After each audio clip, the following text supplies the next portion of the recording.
Hello everyone, this is Shivani Prajapati and आज हम आपके लिए लेकर आए हैं एक नया टॉपिक पॉलिटी से, जिसका नाम है directive principles of state policy.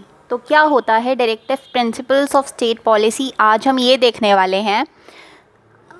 क्या क्या डिस्कस करेंगे इस वीडियो में। What are the directive principles of state policy? What is welfare status? Where DPSP has come from? History of DPSP in India. Which committee suggested these principles? Have DPSP principles ever amended? तो ये सारी चीज़ें हम discuss करने वाले हैं। देखते हैं नेक्स्ट स्लाइड पे। पहले हम बैकग्राउंड जान लेते हैं इसका। जब डिबेट हो रही थी डीपीएसपी पे कॉन्स्टिट्यूएंट असेंबली में, तो डॉक्टर भीमराव अंबेडकर ने उसको हाईलाइट करते हुए ये कहा था कि डीपीएसपी एक इम्पॉर्टेंट पार्ट है, एक बेसिस है, एक फाउंडेशन है फॉर फ्यूचर गवर्नेंस, कि आगे जो भी सरकार काम करेगी उसके लिए बहुत ज़रूरी होगा डीपीएसपी। अब directive principles of state policy का एम क्या होता है, ताकि सोशल और इकोनॉमिक कंडीशंस जो हैं, सोशल मतलब सामाजिक और इकोनॉमिक मतलब आर्थिक, तो सामाजिक और आर्थिक कंडीशंस जिसमें एक सिटीज़न रह रहा है इंडिया के अंदर, वो अच्छी लाइफ को जी सके, एक गुड लाइफ लीड कर सके, वो एम होता है directive principles of state policy का। आई होप समझ आया होगा। Though the directive principles are non justiciable rights. अब ये नॉन जस्टिशिएबल राइट्स क्या होता है?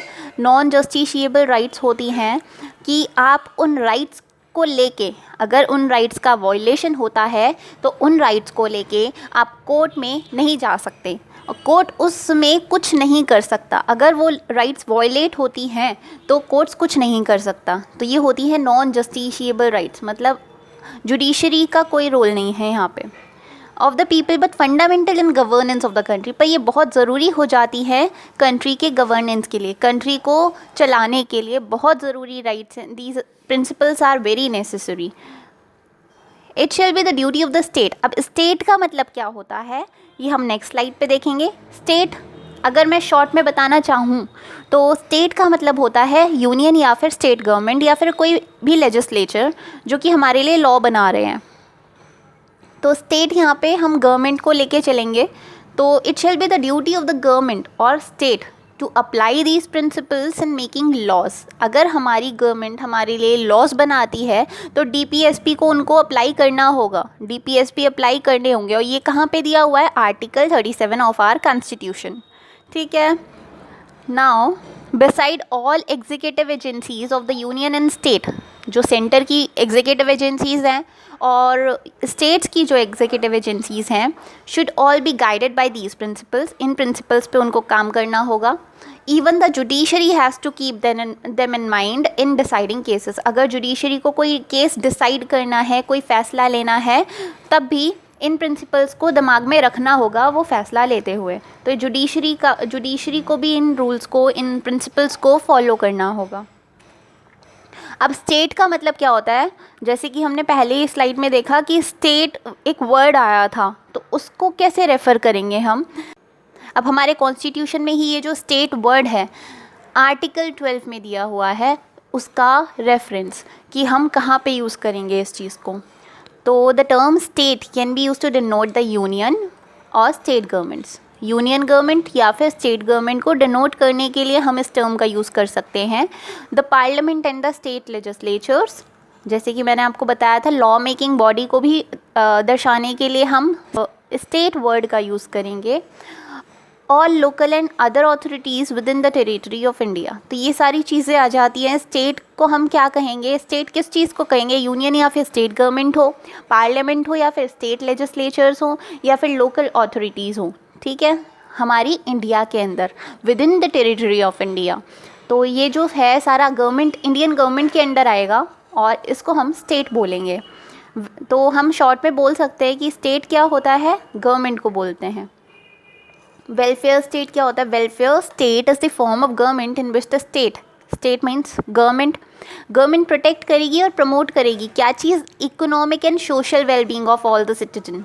ठीक है। गवर्नमेंट प्रमोट करेगी और प्रोटेक्ट करेगी social and economic wellbeing of the citizens based upon the principles of equal opportunities, equitable distribution of wealth and public responsibility for the citizen enable to avail themselves. जो लोग अपने आप के लिए नहीं ये सारी चीज़ें ले पाते हैं, उनके लिए गवर्नमेंट मदद करेगी।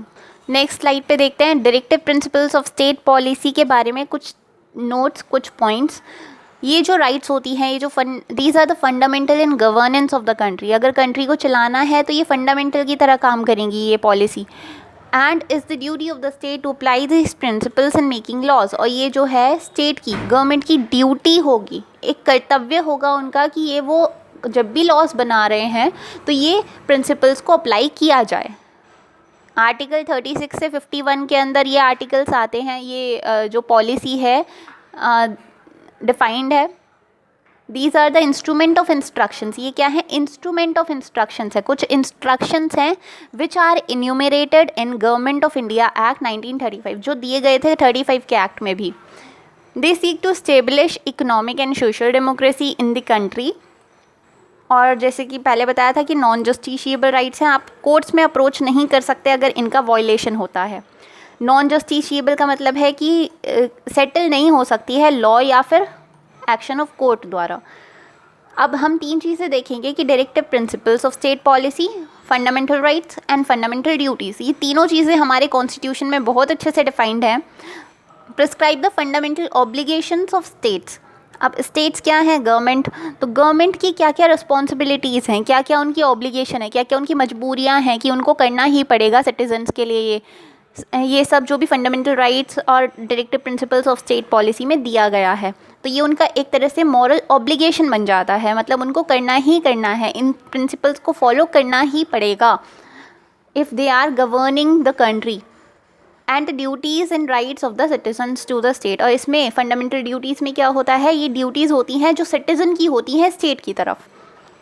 डीपीएसपी जो है 4th part of the constitution में डिफाइंड है, और वहीं अगर हम फंडामेंटल राइट्स की बात करें तो वो पार्ट 3rd में डिफाइंड है। Part 3rd of the constitution में डिफाइंड है fundamental rights.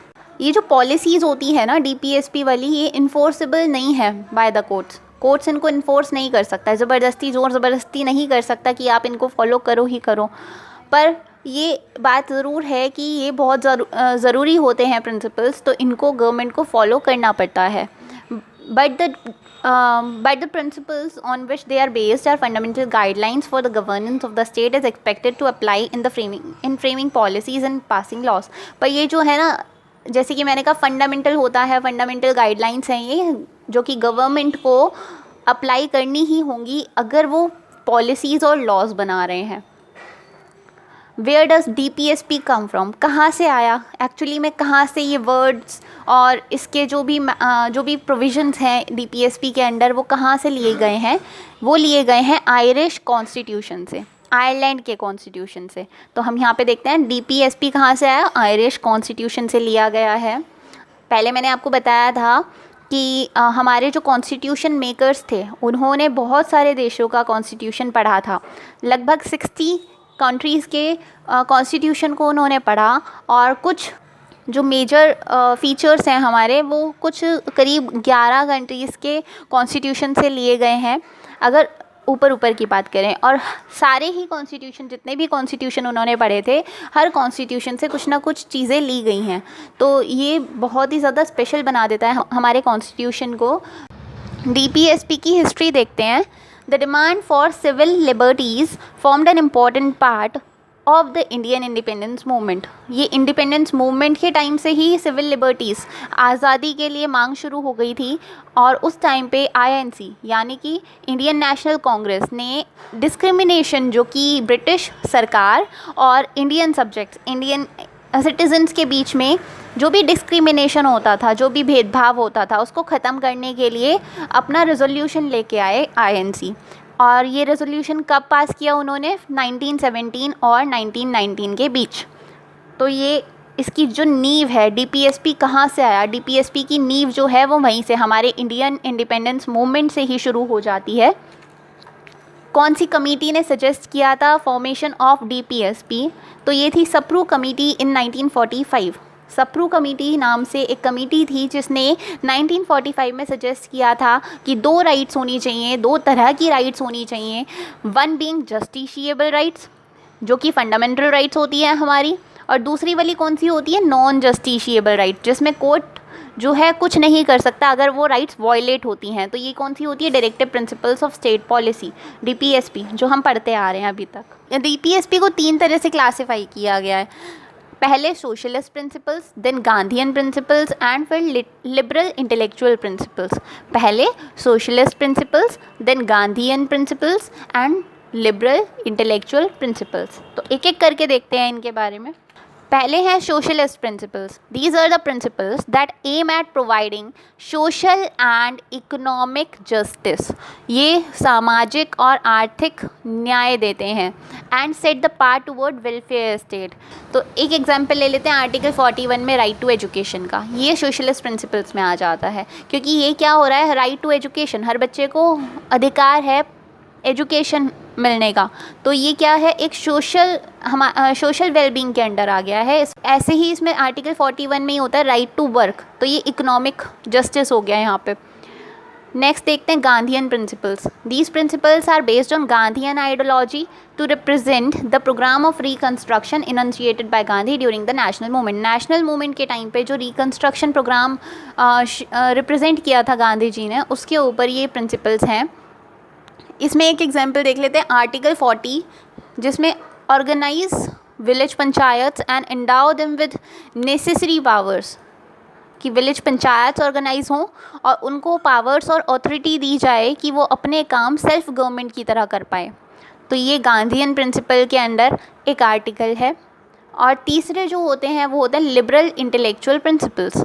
These principle reflect the ideology of liberalism. आज़ादी की आइडियोलॉजी को फॉलो करते हैं। तो इसमें एक एग्जांपल आ जाता है आर्टिकल 44, जो कि है यूनिफॉर्म सिविल कोड, जिसके बारे में हम बाद में दूसरे वीडियो में बात करेंगे। अब क्वेश्चन आता है कि as these DPSP principles are not enforceable by the courts, तो क्या ये कभी अमेंड हुए हैं? तो इसका आंसर है येस, ये अमेंड हुए हैं। बहुत सारे अमेंडमेंट्स हुए हैं directive principles of state policy को लेके। तो 3 अमेंडमेंट यहाँ पे हैं। 42nd अमेंडमेंट में DPSP को अमेंड किया गया था, 44th अमेंडमेंट और 86th अमेंडमेंट।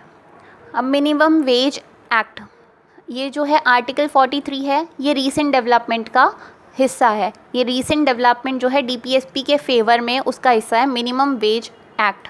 कौन से आर्टिकल में आता है, article 43। So that was all for today. Thank you for watching and click on the subscribe button if you want more videos of such sort.